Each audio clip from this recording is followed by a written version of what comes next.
কামৰ ব্যস্ততাত আমি লুকিং গ্লাছখন ভালকে চাবলৈ পাহৰি থাকো কিন্তু আপুনি যেতিয়া পোহৰত লুকিং গ্লাছখন চাব বহুত দিনৰ পিছত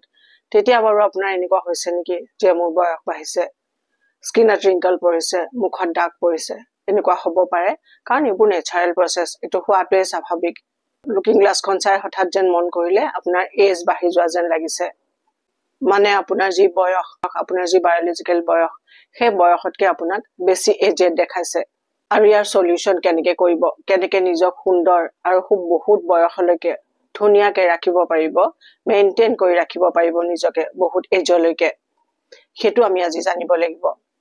সায়েন্সে কি কয় ইয়াৰ বিষয়ে কিয় আমাৰ ফাৰ্স্ট এজিং হয় জানো আহক ইয়াৰ কেইটামান কাৰণ আৰু জানিম ইয়াৰ প্ৰতিকাৰ যাতে বহুত বয়সলৈকে আপুনি সুন্দৰ হৈ থাকিব পাৰে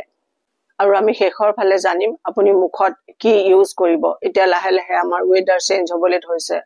লাহে লাহে আমাৰ ওয়েদাৰ ঠাণ্ডাৰ ফালে গৈ আছে এই সময়ৰ পিছত আমি কি মুখত ইউজ কৰিম হেখিনি কথাও আজি জানিম